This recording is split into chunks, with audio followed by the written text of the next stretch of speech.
مرحبا وأهلا بكم في برنامج داخل واشنطن. أنا مضيفكم روبرت ساتلوف. الآن نرى هذه القصة من قبل. مرة أخرى تتأثر المصارف في أميركا. في عام 2008 بدأت الأزمة بمصرف ليمان براذرز، وهو أحد أعمدة المؤسسة المالية في البلد. في نهاية تمدد أثر انهيار هذه البنك عبر الاقتصاد، مسببا أزمة اقتصادية كبيرة وانتخاب سيناتور مغمور من إيلينوي كأول رئيس أسود لنا. هذه المرة القصة مختلفة جدا. الضحية هي مصرف سيليكون فالي الذي أقرض العديد من شركات التكنولوجيا في كاليفورنيا، ولكن بالرغم من الاختلافات في التاريخ والموقع والمهمة، فإن انهيار هذه المصرف سيثير أيضا الشكوك حول اقتصادنا الذي يعاني أصلا من التضخم المرتفع والانقسامات العميقة في واشنطن، وكل شيء بدءا من معدلات الفائدة انتهاء بالحرب الأوكرانية. لمناقشة الأزمة المالية الثانية في القرن 21 يسرني أن أستضيف بباولو فون شراخ وتوبياس بيرنز. Welcome back to Dakhel Washington. For the first time since the onset of the corona pandemic, American banks are in trouble, with two of them collapsing and others teetering. Is this serious? Is this a banking crisis? What is the effect on our economy and perhaps the global economy? To discuss these issues, I'm delighted to welcome Toby Burns and Paolo von Schirach. Welcome. Thank you very much for joining us today. So first, some big picture context. Paolo, if you had to, in a nutshell, describe the state of the economy, is it in good shape or is it in troubled shape? Well, overall, I think it's a decent shape. Maybe not great, but pretty decent. The problems that we're discussing today about some banks have to do with the rapidly changing interest rates environment.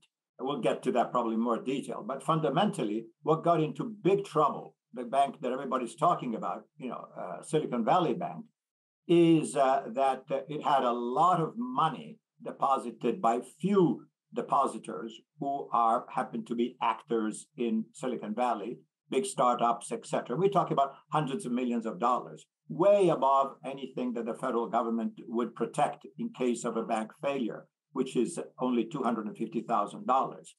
And the problem with the bank is that it had put its money and also depositors' money in bonds that have long maturities. In the rapidly changing interest rate environment, those bonds are not worth what their face value. If you sell them now, you lose money. And that's precisely what happened with Silicon Valley Bank.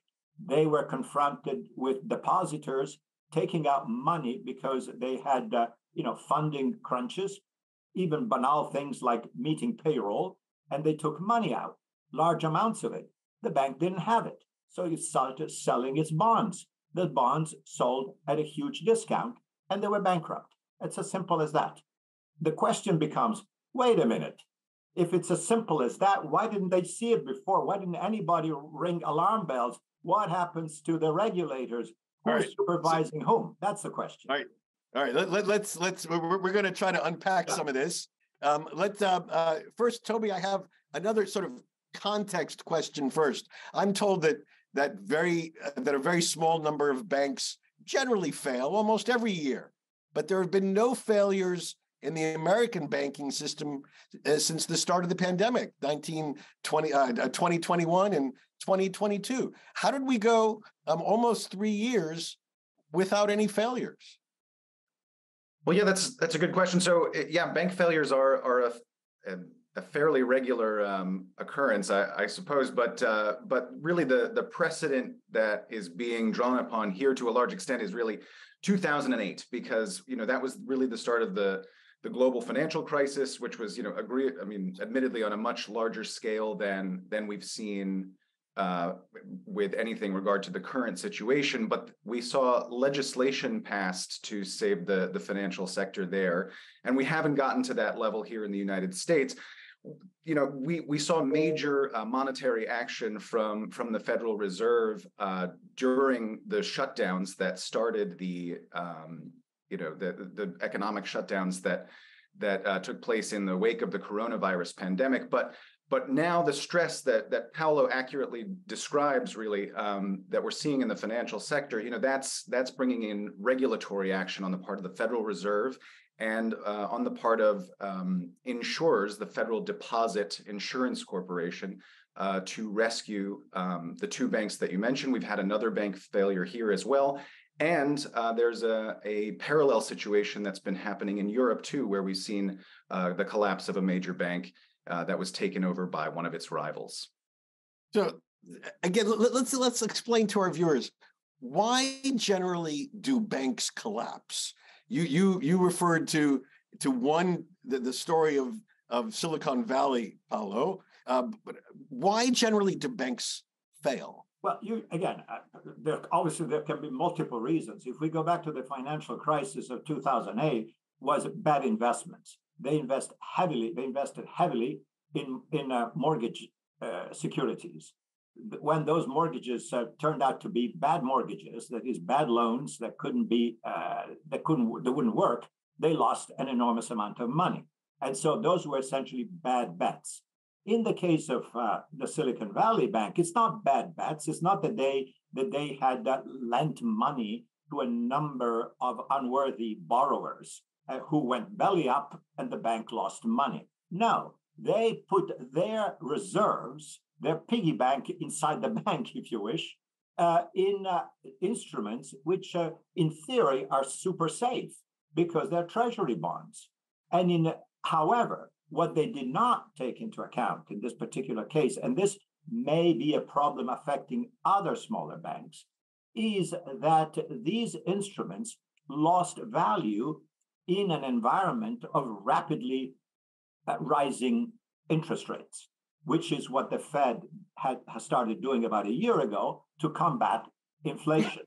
So those bonds at extremely low interest rates now are worth less. And this caused the bank to lose money when they tried to sell them in order to realize cash to pay depositors who wanted to withdraw money. So this is obviously not something that we see every day, and it is really a function of the rapidly changed interest rate environment willed into place by the Fed in order to combat inflation. But we have thousands of banks in our country. I think somewhere like 4,200 insured financial institutions. Toby, do we know why the people who ran these banks were the outliers who made silly decisions about where to invest their money as opposed to everybody else? Well, this is a major discussion in Washington right now because it doesn't look, as you rightly point out, it doesn't look that complicated. The bank's assets, I think, doubled over the course of a year, which is a huge rate of expansion there in its deposit base, which many lawmakers in Washington have been saying, why didn't anybody notice this?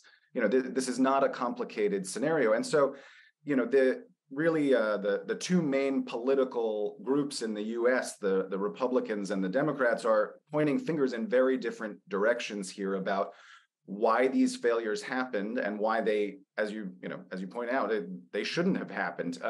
Now the Republicans, the conservatives, are saying it's really the regulators' fault. They should have picked up on this. They should have seen these basic calculations and they should have seen the fault in the arithmetic here. And the Democrats, the more liberal side of the political spectrum here, they say it's really a lack of stress testing. We had some regulations that were put in place after the 2008 crisis. Those were rolled back during the Trump administration, specifically with regard to stress testing. And like Senator, an important financial expert who's a senator here, Elizabeth Warren, has been saying, we need more stress testing. We need to make sure these banks can stay healthy so that basic mistakes like this don't happen in the future and create instability in the financial system. So when you look at these two options, Paulo, is it that the regulators didn't do their job, or that the regulations themselves were not strong enough to take account for what actually happened? Unfortunately, I lean towards thinking that this was, the watchman being asleep. Whoever was supposed to take care of things in the San Francisco Fed just didn't understand what was going on, or rather, if they did, they didn't scream loudly enough to get everybody's attention.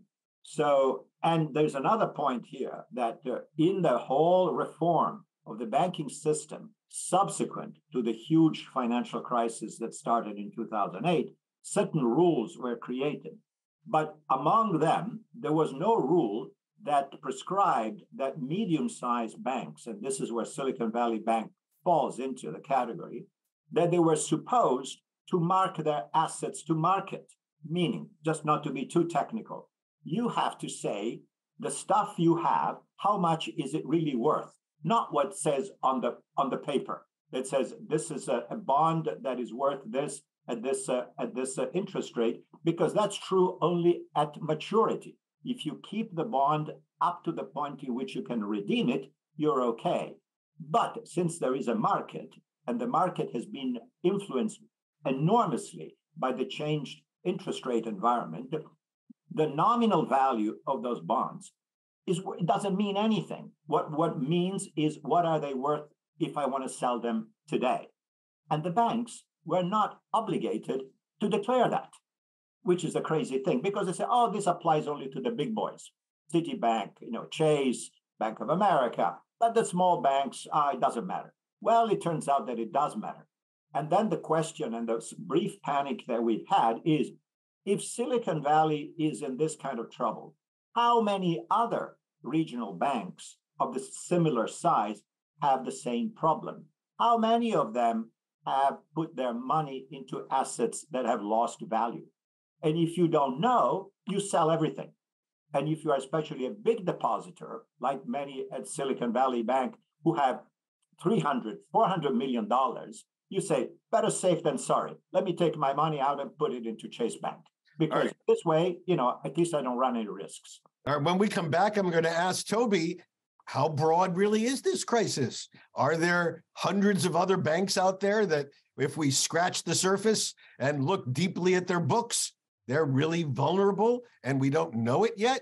And what should regulators be doing to address it?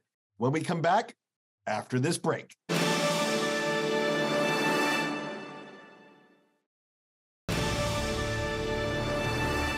Again, my guests today include Paulo van Schirach. Paulo is president of the Global Policy Institute, a Washington-based think tank. His research focuses on contemporary world politics, economics, and international trade. Previously, he was affiliated with some of the world's great universities, from Georgetown to the London School of Economics to the University of Pisa in Italy. Also joining us is Tobias Burns. Toby is an economics reporter for The Hill, focusing on U.S. tax policy, banking regulations, Congress, the Internal Revenue Service, the Federal Reserve, and the Treasury Department, as well as international economic issues. Prior to joining The Hill, he covered the United Nations for NHK Japan in New York, and he worked as an assignment editor for Al Jazeera in Qatar. All right, Toby, how deep, how broad is the crisis? Possibly. Do we really even know out there with all the hundreds of banks that might not yet have reported what the value of their real assets may be? Yeah, as you point out, we don't really know yet, and we've had some big, important, powerful voices in the financial sector issue some warnings about this. The CEO of BlackRock said that more bank closures, bank failures could be on the way. But Treasury Secretary Janet Yellen this week told, assured a conference of bankers that the financial situation is stabilizing, that the band-aids that the government and that the private sector have put in place, put onto the financial system are working. So the situation is stabilizing. That's what she reiterated. But we also know that there was a huge flight of deposits and capital from small and mid-sized banks to the big boys, to the banks that were deemed too big to fail in the wake of the 2008 financial crisis. Those are banks like JP Morgan, Citigroup, Morgan Stanley, and the smaller and mid-sized banking community, which does not have the assurances of the big guys that basically have the legitimacy of the federal government now. They're very worried about this. And several people that I've talked to on Wall Street are saying, hey, the big banks did really well during this because people got nervous and they went to where they know their money is secure. And some of the smaller community banks and mid-sized banks are saying, they literally denounced comments by Treasury Secretary Janet Yellen because we don't know the degree to which money has been pulled out of that smaller sector and put into the bigger ones. So, I think, especially as the Federal Reserve today, which the U.S. Central Bank is pondering at more rate hikes in the future, we're really bracing to see if there could be further fallout and further consequences throughout the financial industry. Paulo, let's put this in a bit of a global context. I mean, we're talking about banks that most Americans have never heard of. It seems to me that the problems that affected Credit Suisse, Swiss credit, are very different. It's apple and oranges, big time. It's two different situations. Silicon Valley Bank is not affected by the same problem of Credit Suisse or vice versa. It seems to me that they had bad management issues. So, Toby, we only have about a minute left, but I want to ask you to put what's happened with these traditional banks in the context of what we saw only a few weeks ago when the whole cryptocurrency world went bananas, went with the collapse of one of the biggest cryptocurrency enterprises. Are we seeing? I mean, say a few words about that, and does one sort of feed into the other, uncertainty and concern about the financial system? Well, yeah, I think that's a very compelling parallel. We saw the collapse of FTX with Sam Bankman-Fried, who was the head of that company, and there was certainly mismanagement there, if not altogether deceit. And here we're seeing a similar degree of at least mismanagement, probably not. Nothing nefarious to speculate about here, other than poor financial management. But there's what's interesting is that we have such a more highly financialized system than we do today. There's just more capital in banks that there were in previous